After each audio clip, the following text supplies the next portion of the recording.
Je m'appelle Eladji Dramé. Je suis conducteur de métro.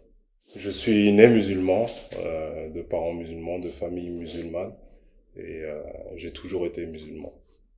Je dirais que je suis musulman de conviction aujourd'hui, ce qui n'a pas toujours été le cas, parce que étant né dans cette religion, au début, bah forcément on pratique parce qu'il faut pratiquer. Mais lorsque j'ai atteint un certain âge, j'ai commencé à faire des recherches sur cette religion pour éclaircir des zones d'ombre, des doutes que j'avais par rapport à certains enseignements.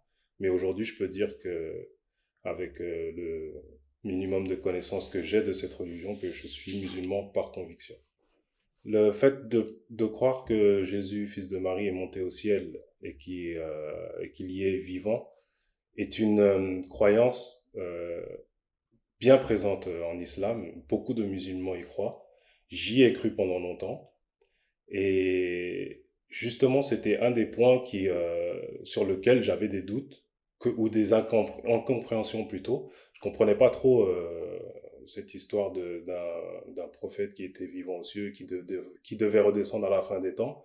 Mais on avait l'habitude de poser ces questions, mais d'une manière très légère, comme c'était quelque chose qui devait avoir lieu à la fin des temps. On s'en préoccupe pas trop en fait, parce que les imams, les aînés nous font comprendre que c'est pas quelque chose de très important, parce que c'est pas maintenant que ça va se passer. Mais cette croyance, finalement, je dirais que on y croit consciemment, mais inconsciemment on n'y croit pas. Par exemple, ayant vécu en Afrique, la descente de Jésus, fils de Marie, à la fin des temps, c'est quelque chose qu'on dit comme l'expression quand les poules auront des dents. Il y a une expression chez nous qui dit lorsque Issa viendra. Et c'est exact, c'est une expression qui est équivalente lorsque les poules auront des dents. Donc inconsciemment, on sait que c'est pas rationnel, c'est pas logique, mais consciemment, lorsque on nous pose la question, on dit oui, il est vivant sans grande conviction. Aujourd'hui, je ne crois plus à cette croyance du fait de dire que Jésus est physiquement vivant au ciel et qu'il en descendra à la fin des temps. Je n'y ai jamais vraiment cru, mais aujourd'hui, je suis d'autant plus convaincu que c'est pas le cas, parce que j'ai étudié en fait cette question de l'élévation physique de Jésus aux cieux et de sa descente à la fin des temps.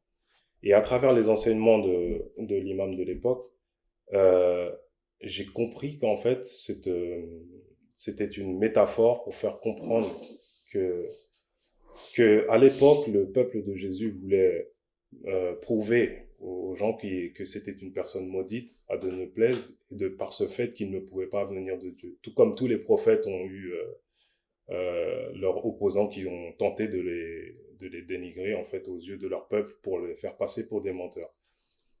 Et cet enseignement en fait de dire que Jésus a été élevé, c'est son rang spirituel qui a été élevé, que Dieu l'a élevé vers lui. Au contraire, une personne qui est proche de Dieu, que Allah a élevé vers lui-même, ne peut pas être maudite, ne peut pas être éloignée de lui.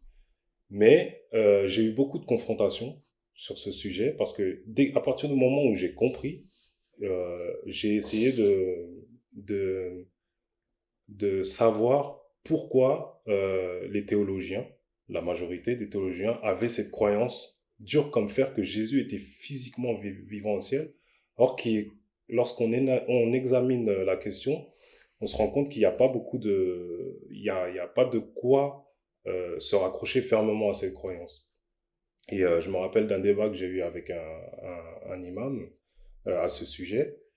Il m'a dit que Jésus était physiquement vivant au ciel parce que Allah l'a élevé à lui. Et je me rappelle lors de ce débat, je lui ai posé la question, mais j'ai dit comment Jésus, qui est un être physique, peut-il être élevé physiquement vers un être qui n'est pas physique, c'est-à-dire Allah, que Allah n'est pas physique. Rien n'est semblable à Dieu. Donc comment un un corps fait de chair et de sang peut s'élever physiquement vers Dieu? Il m'a dit non, qu'il l'a élevé en sa direction, mais qu'il l'a arrêté au deuxième ciel. J'ai dit oui, mais dans quelle direction? C'est-à-dire que Dieu est dans les cieux? Il me dit oui, Dieu est établi dans les cieux. J'ai dit mais à quel niveau des cieux? Il me dit, il recouvre tous les cieux. Je lui ai dit, oui, mais le mot élévation est indiqué dans le Saint-Coran pour plusieurs choses. Pour des maisons, par exemple.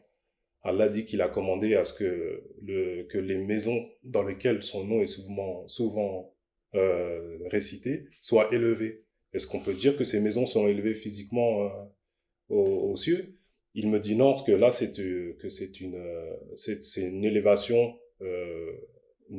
spirituelle, c'est-à-dire que le rang de ces maisons, en fait, auprès de Dieu, qu'ils ont un rang élevé auprès de Dieu. Je dis, mais est-ce qu'on peut pas appliquer cette chose-là à Jésus, qui lui était un prophète de Dieu?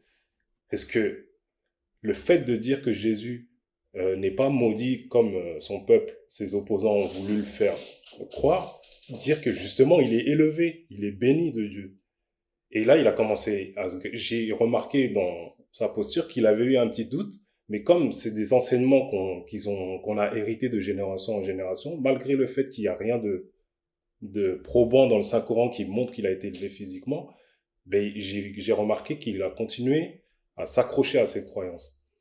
Et à la fin du débat, je lui ai demandé, je lui ai dit, d'accord, j'ai dit, vous dites qu'il a été physiquement monté aux cieux. J'ai dit, dans sa descente à la fin des temps, dans le Saint-Coran, elle n'est pas mentionnée. Dieu ne parle pas de sa descente. Admettons qu'il parle de son élévation.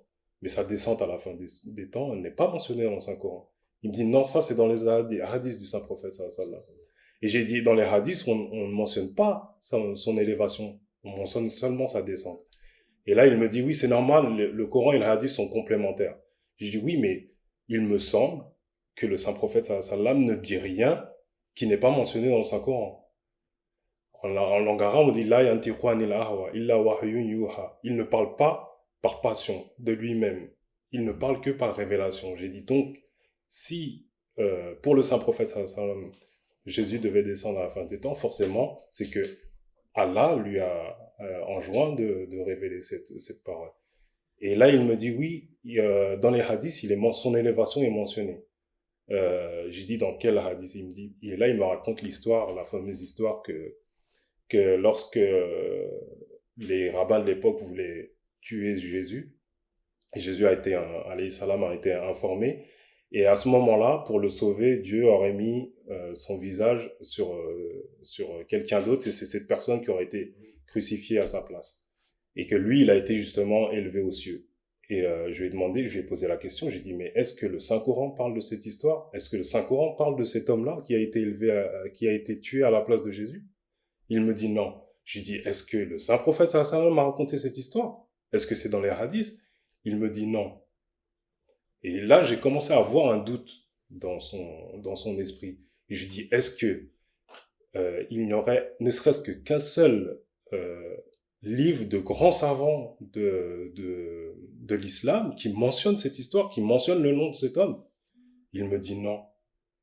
Et là, je lui dis, ni le Saint-Coran, ni les hadiths, ni les grands imams et saints, et savants qui ont connu cette communauté n'ont mentionné cette histoire. Je dis, d'où tire-t-on cette histoire alors? Je dis, pourquoi sommes-nous accrochés à cette croyance alors qu'il n'y a aucune mention dans le Saint-Livre, dans les saintes paroles du Saint-Prophète sallallahu alayhi wa sallam, ni de ceux qui l'ont suivi? Et là, il y a eu un blanc et il n'a pas su me répondre. Je lui ai dit, cher imam, nous devons revoir cette croyance. S'il n'y a aucune mention de cette histoire dans nos textes, c'est que cette croyance vient d'autre part. Et bon, c'était prévisible, il s'est énervé, il a détourné la conversation sur un autre sujet, et au final, il n'a pas su me donner d'arguments concernant l'élévation de Jésus, encore moins sa descente. Et c'est ce qui m'a encore plus convaincu que cette croyance, malheureusement, a été introduite en islam, mais qu'elle n'avait rien à voir avec les véritables enseignements de l'islam. Je dirais que pour comprendre véritablement la religion, le principal conseil que je peux donner, c'est la prière. De demander la guidance, la hidayah. C'est ce que nous demandons constamment dans la prière al-Fatiha, Ihdina siratal mustaqim. Guide-nous vers le droit chemin. Mais lorsqu'on fait cette prière, il faut la faire vraiment avec le cœur, pas simplement répéter les paroles. C'est le cheminement que j'ai eu. J'avais des doutes concernant cette religion. J'ai réussi à lever ces doutes parce que j'ai demandé à Allah de me guider. J'avais cette conviction que c'était la véritable religion à travers d'autres arguments, mais ces zones d'ombre, je voulais absolument les lever parce que Allah dit dans le Saint-Coran que c'est la religion parfaite.